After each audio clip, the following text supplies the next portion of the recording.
I didn't find out the way normal men do. No perfume that wasn't mine. No late-night calls. No lipstick on a shirt. My truth came wrapped in digital betrayal, cold, deliberate, undeniable. Her name is Jessica, and I used to think she was everything: loyal, smart, ambitious, beautiful. She was my wife. My damn future. We were married for 6 years. I paid for her MBA, helped her start her little fashion agency. Thought we were building something together. But turns out, I was just the launch pad for her lies. It started like any other Tuesday night. She said she had a late meeting with investors. That was her new favorite phrase lately. Sounded professional enough. Safe. But something in her tone that evening? It was too casual. Too rehearsed. She left the apartment in a red dress she hadn't worn in over 2 years, the one she swore she didn't like anymore. Hair curled, heels sharp enough to slice confidence. I didn't say a word. Just smiled. Kissed her cheek. Pretended like everything was normal. But inside, I was suspicious as hell. So I opened her laptop. Yeah, I know. That's not what a healthy relationship looks like. Screw healthy. I was done playing the naive husband. And what I found on that silver MacBook, it burned a hole through the very last piece of my soul that still believed in her. There was a folder hidden inside another folder labeled Receipts 2022. Classic Jessica. Organized even in her betrayal. I opened it. Inside were pictures, screenshots of chats, voice notes, and then a video. A short one. Maybe 15 seconds. That's all it took. She was on a bed I didn't recognize, laughing. Hair messy. Lips swollen. And him, some gym rat with too many veins and not enough brain cells, hovering behind her. They weren't talking business. She looked right into the camera. A real man makes me scream from pleasure, she said, eyes wild. Then she smirked. Not from tears like you. That was for me. That line. That dig. That shot between the ribs. And the final twist of the knife? She called him an alpha. An alpha. My lungs stopped working. Not like some poetic metaphor. I mean literally. I couldn't breathe. My hands shook. My chest tightened. I slammed the laptop shut and sat there for, I don't even know how long, just hearing her voice echo in my skull on repeat. I should have deleted it. Should have screamed. Should have cried. But instead, I did something else. I waited. Because see, Jessica was always proud of her image. Her parents adored me. Her dad used to say, "You're the son I never had." Her mom bragged about us to her friends like we were the Kennedys. So I waited until Sunday lunch. I printed screenshots. I clipped that video to a USB drive. And I brought it all with me to their perfect suburban house with their perfect garden and their fake perfect smiles. And when dessert was served, cheesecake, her favorite, I slid the USB across the table and said, "Play it." Her father asked what it was. "You'll see." Jessica went pale. Her fork dropped. "No," she whispered, standing up. "Don't." But I had already opened the laptop and clicked play. Her mother gasped. Her father didn't move for a full minute. Just stared. Then stood up, walked over to the sink, and poured himself 2 fingers of scotch. It was noon. Jessica tried to speak, but the room had turned into a silent courtroom, and the jury had seen the evidence. "She's not the daughter I raised," her mother finally said. Her father? He just looked at me. "You deserved better, son." And that's when I knew. She could never come back from this. I turned to Jessica. "That alpha," I said. "He's a joke. Just like you." And I walked out. No weakness. Just rebirth. I didn't cry. Not then. Maybe I had no tears left. But that night, alone in my car, parked outside our old apartment, watching the city flicker like a million lies, that night, I started planning what came next. Because her story was over. Mine was just beginning. After I left her parents' place, I didn't go home. Home didn't exist anymore. Not the way it used to.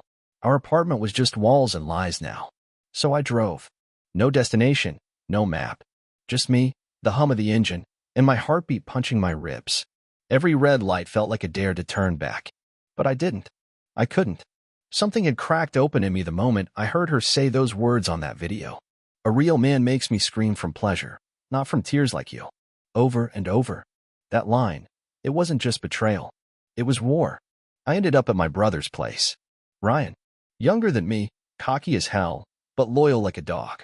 He opened the door half asleep, saw my face, and didn't ask a single question. Just poured a whiskey and handed it over. No words. Just silence, and sometimes silence says everything. "You're gonna tell me what happened," he finally said. "But when you're ready." I nodded.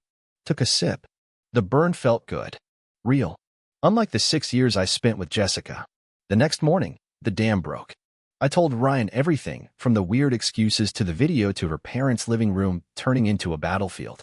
He didn't blink. She's trash, he said, sharp. Good riddance. But I wasn't ready to say good riddance. Not yet. Because my brain kept rewinding, playing back every lie, every fake smile, every "I love you" that now felt like a dagger in my back. I started noticing things I'd ignored for months. Like how she stopped checking in during her work trips. How she'd flip her phone upside down whenever I walked into the room.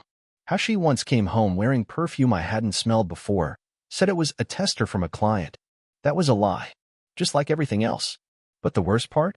I remembered the night she cried in bed after I told her I'd have to pull out some money from our joint savings to help my mom with surgery. She cried, said it stressed her out. Now I knew why. She wasn't crying for my mom. She was crying because that money was probably already spent on hotel rooms, gifts, maybe even gym memberships for her alpha. The more I thought about it, the more the puzzle pieces started clicking together. And the more they clicked, the angrier I got. This wasn't a one-night mistake. It was a campaign, a long con, a full-blown operation of deception. And I'd been the perfect victim, blind, trusting, soft. But no more.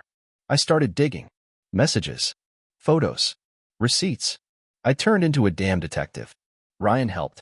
He had a friend who worked in cybersecurity, helped us recover deleted messages from Jessica's cloud. That's when I saw just how deep it all went. She hadn't just been with that one guy from the video. His name was Chase, by the way. And yes, he looked exactly like you'd expect a guy named Chase to look. There were others. Different names. Different weekends. Different lies. This wasn't about love. This was about ego. About power. About control. And I had been the tool she used to build her throne. You ever feel your stomach twist into a knot so tight it makes you nauseous? That's how I felt reading those messages. She told one of them, he's sweet, but so boring. Like talking to a golden retriever. That he was me. She called me boring. The man who sacrificed his dreams to support hers. The man who worked double shifts so she could chase a fashion career. The man who built a life around her. And I realized. Jessica wasn't just unfaithful. She was cruel. This wasn't about falling out of love. This was about using someone until they were empty and then tossing them out like old furniture. That's when the shock wore off. And all that remained was purpose. I wasn't just going to walk away. I was going to expose her. I didn't call her. I didn't text. I let the silence do the heavy lifting. 3 days after that video played in her parents' living room, she walked into our apartment like a storm that didn't know it was already over. I was sitting at the kitchen table, sipping coffee from a mug she once gave me on our second anniversary. It said, "Forever yours." The irony made me smirk. She stood in the doorway, sunglasses still on, keys dangling in her hand. She looked around like she was walking into unfamiliar territory. She probably felt it. The shift. The emptiness. "Why are you here?" she asked flatly, like I was the one intruding. "Nice to see you too, Jess." She dropped her bag with that usual dramatic flair, tossed her sunglasses on the counter, and crossed her arms. "If you came to cry or beg, don't." That was the moment I realized she had no remorse. None. "Sit," I said. "I'm good." I said sit. She rolled her eyes and sat like she was humoring a child. Like I was a joke. A phase she outgrew. The look on her face, smug, untouchable, lit something dangerous inside me. "You know," I began, "I didn't expect loyalty. I didn't even expect love after how distant you got. But I expected basic human decency." She didn't flinch. "You always played the victim. That's why I had to find someone who wasn't pathetic." I laughed. It wasn't a sane laugh. It was a sound you make when something breaks inside you and you don't care anymore. "You mean Chase?" I asked. "That steroid puppet you screamed for on camera?" Her jaw twitched. I leaned forward. "Or do you mean Marcus? Or Tyler? Or the dude from the Bahamas with the tribal tattoo?" "Don't look surprised." I read every message. Recovered the ones you deleted, too. Cute little nicknames you had for them. Daddy Vibe, King of Nights. "Tell me, Jess, was I even in your top 5? She stood up so fast her chair screeched across the tile. "You had no right going through my stuff. You had no right using our life as your sandbox." I stood too. "I was your husband. I built this life with you. You turned it into a game. It was never real to me," she shouted. "You were a placeholder. A bank account. A warm body that never made me feel anything." That one cut deeper than the rest. But I needed to hear it. Because in that moment, I stopped grieving. I started letting go. I showed the video to your parents, I said. She froze. They saw everything. And guess what? The alpha? They laughed. Your dad said he looked like a bouncer who failed his GED. Your mom cried. Not for you, for me. Her lip curled. You're such a vindictive little. No, I said calmly. I'm a man who finally sees clearly. Then I tossed a folder onto the table. Inside? Divorce papers. Financial breakdown. Screenshots. Evidence. She didn't even open it. Just stared at me like I'd ruined her dinner plans. You'll pay for this, she muttered. I already did, I said. Every night I believed your lies was a down payment on hell. But I'm done. She moved to walk out, heels clacking like war drums. Then she stopped at the door and looked back. You're still going to end up alone. Maybe. But at least I'd be free. Free from her poison. Her games. Her pretty face hiding an empty soul. And as the door slammed behind her, I felt the first breath of fresh air I'd taken in months. I wasn't broken. I was just getting started. The apartment was quiet after she left. Not peaceful. Not calm. Just quiet, like the silence right before a hurricane comes back for more. I stood in the kitchen for what felt like forever. My hands were still clenched. My pulse was racing like I'd just walked out of a street fight. And in a way, I had. Except my opponent didn't throw punches, she threw words, manipulation, deceit. Jessica didn't just cheat on me. She gaslit me into thinking I was the problem while she was playing house with half the city. The thing about betrayal? It doesn't just hurt once. It comes in waves. That night, I tried to sleep. But my brain wasn't done torturing me yet. I kept hearing her voice. That smug, cruel tone. It was never real to me. Over and over. Like a damn horror loop. And then I saw her face in that video. Heard her laugh. Saw the way she looked at him like she'd never looked at me. That's the moment I broke down. Yeah, I cried. I'm not gonna lie about it. I cried like a man who lost not just a wife, but a reality he believed in. Every memory we made? Tainted. Every photo on our wall? A lie. Every night I held her thinking she was mine? AF asterisk king joke. You know what it feels like to be completely erased by someone who once said they'd love you forever? It feels like dying while still breathing. I couldn't eat. Couldn't focus. Even music sounded different. Every song was either too happy or too honest. I deleted our wedding playlist. I couldn't even hear the first note of our dance song without feeling sick. People started texting. Friends. Coworkers. Even her cousin, Rachel, who always low-key had a crush on me. Are you okay? They asked. No, I wasn't. But I lied like she taught me and said I was fine. Ryan, though? He saw through it. He showed up the next day with 2 beers and a baseball bat. What's the bat for? I asked. In case you decide you want to burn her gym down, he said with a grin. I didn't laugh, but I appreciated it. You're gonna be all right, he told me. But first you have to accept one thing. What? She was never who you thought she was. You fell in love with a version of her that never existed. That hit me harder than any insult Jessica had ever thrown. Because it was true. I had fallen in love with an illusion. The version of her that smiled at family dinners. That sent me sweet texts on my lunch breaks. That said she wanted kids someday. That version? That wasn't Jessica. That was her costume. And she wore it well. The real Jessica was a selfish, manipulative, attention-starved narcissist who didn't just cheat. She performed it. Documented it. Rubbed it in my face and laughed. But I was done being her audience. I started boxing again. Picked up shifts at the gym. I moved my stuff into Ryan's guest room and set a date to move out officially. I wanted nothing left in that apartment but the echo of her lies. One day, while packing my books, I found a sticky note she'd left inside one of them years ago. It said, "You're my rock. Always." I stared at it, then ripped it in half.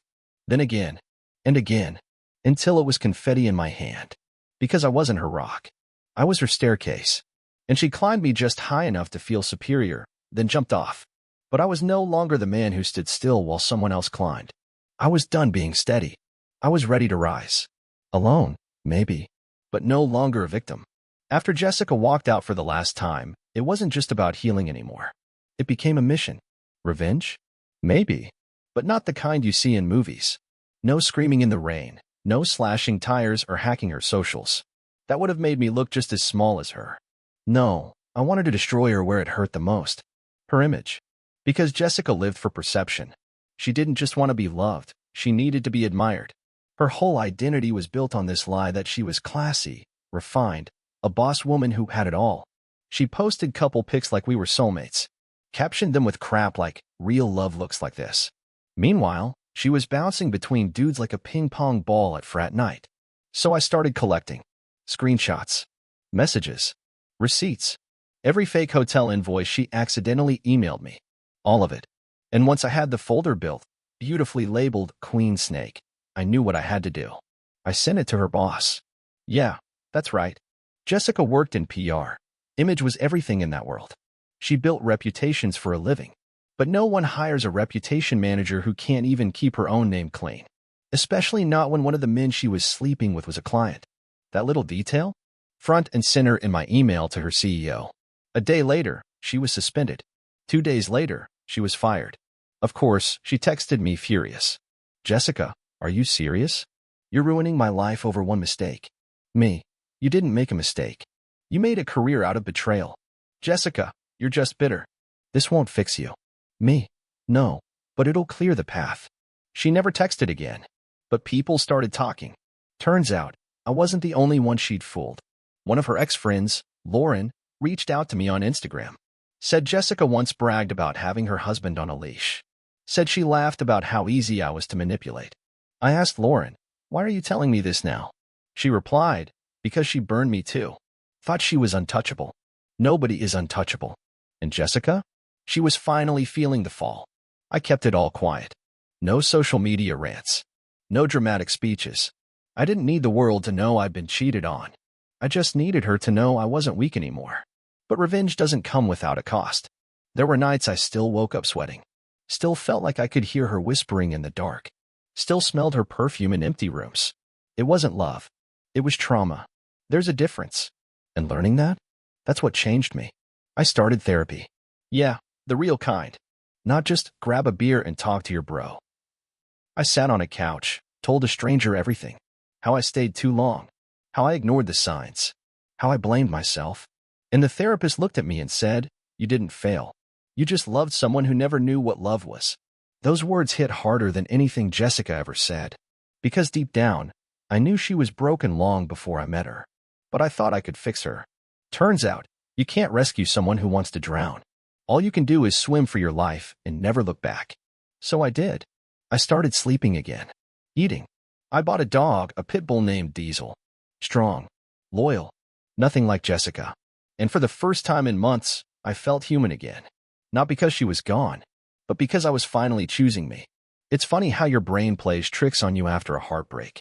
You think you're healing, moving on, then a smell, a song, or a stupid rom-com trailer slaps you right back into the memory like a punch to the chest. That's how I ended up sitting on the floor of my new apartment at 2 a.m., writing letters I knew I'd never send. To Jessica. To myself.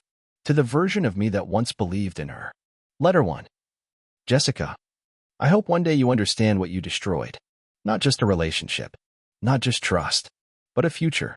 A version of me that would have taken a bullet for you without hesitation. I don't want an apology. I don't want explanations.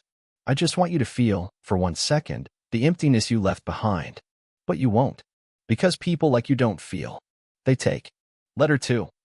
To the man I used to be. You weren't weak. You were kind. You weren't blind.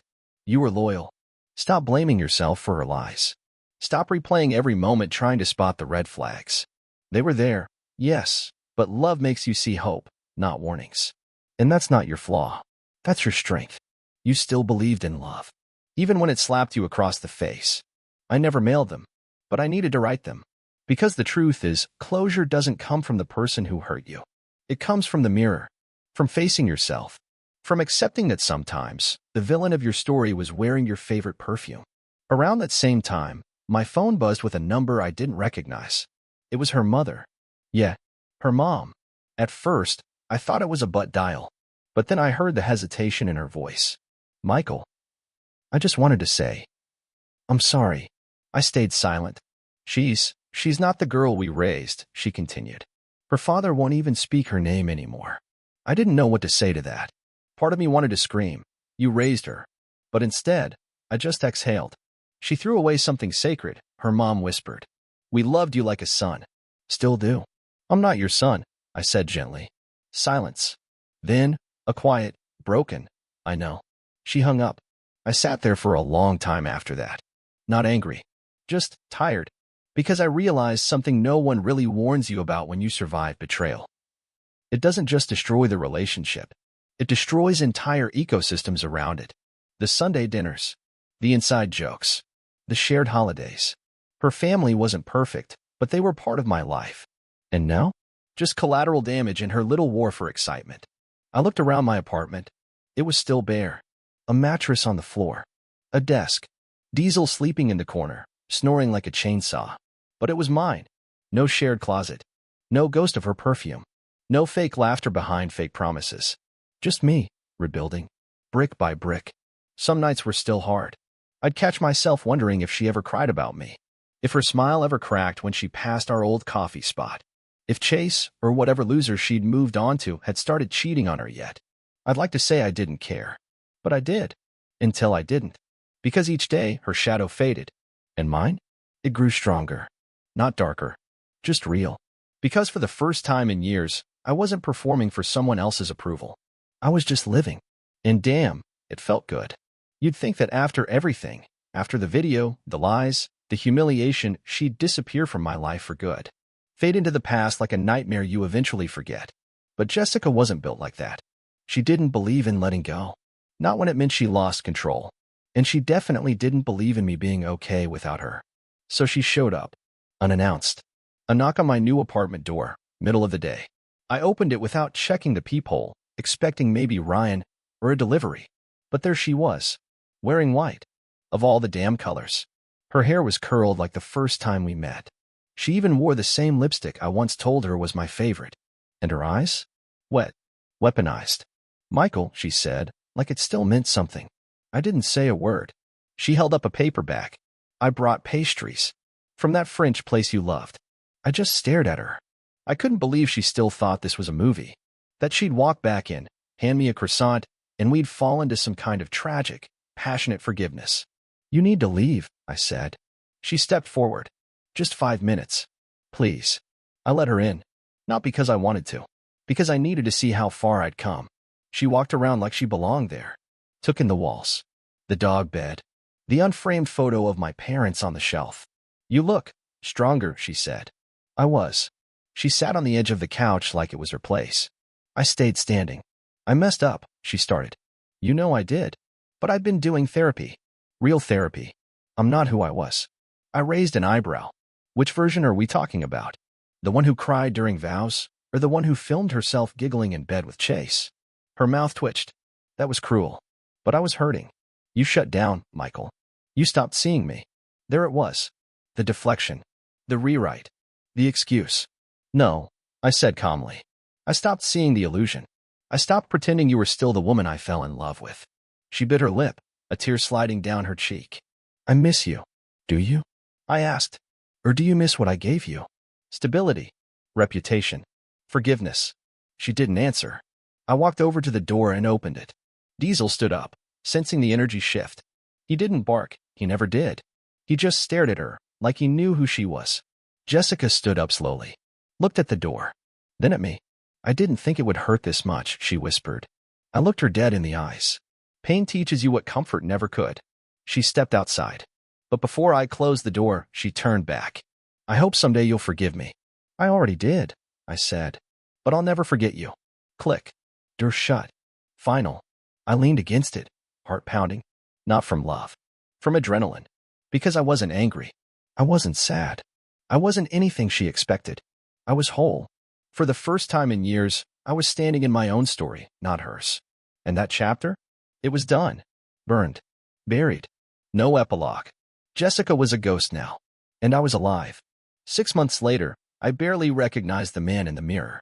Not because of some dramatic transformation. No six-pack. No luxury car. No billionaire glow-up. That's not what healing looks like. Healing is quieter. It's in the mornings when you don't wake up with a lump in your throat. It's the coffee you make just the way you like it, without adjusting it for someone else. It's the peace in your chest when a memory shows up, and it doesn't ruin your day. It's the calm after the chaos. I started writing again. Nothing fancy, just journaling, some short fiction, personal reflections. I wrote things I had been too scared to admit out loud. How lonely I had felt in that marriage. How often I had convinced myself that her small cruelties were just bad days. How deeply I had buried my own instincts to protect the fantasy I built around her. It's wild how much pain you'll swallow just to keep something that looks like love. One morning, while walking Diesel through the park, a little girl ran up to him, squealing with joy. Her mom followed, smiling and apologizing. Her name was Lily. The mom's name was Claire. She had kind eyes, the kind that don't calculate. We ended up walking together, talking about dogs, work, the weather, life. There was no flirtation, no sparks flying, just conversation. And I realized I missed that. Not the intensity of obsession, not the high-stakes drama Jessica fed on, but the simplicity of real connection. A voice that didn't lie, a gaze that didn't manipulate. I wasn't ready to date again. Not yet. But for the first time, I wanted to. That felt like progress. My therapist once asked me, if you could talk to yourself 1 week before discovering the affair, what would you say? At first, I didn't know. I thought maybe I'd warn him, show him the video, save him the heartache. But now, I think I'd say, brace yourself. This is going to wreck you, but you'll survive. And when you do, you'll be more honest, more grounded, and more free than you ever were before. She didn't break you. She exposed what needed to break. Because that's what Jessica did, in the end. She tore down the walls I had built to please, to endure, to keep the peace. And beneath that rubble, I found something I never expected. Myself. The man who speaks up, who listens to his gut, who knows that love isn't measured by how much you tolerate, but by how much truth you can hold. I forgave her. Not because she deserved it, but because I deserved peace. I deleted the last picture of us from my phone.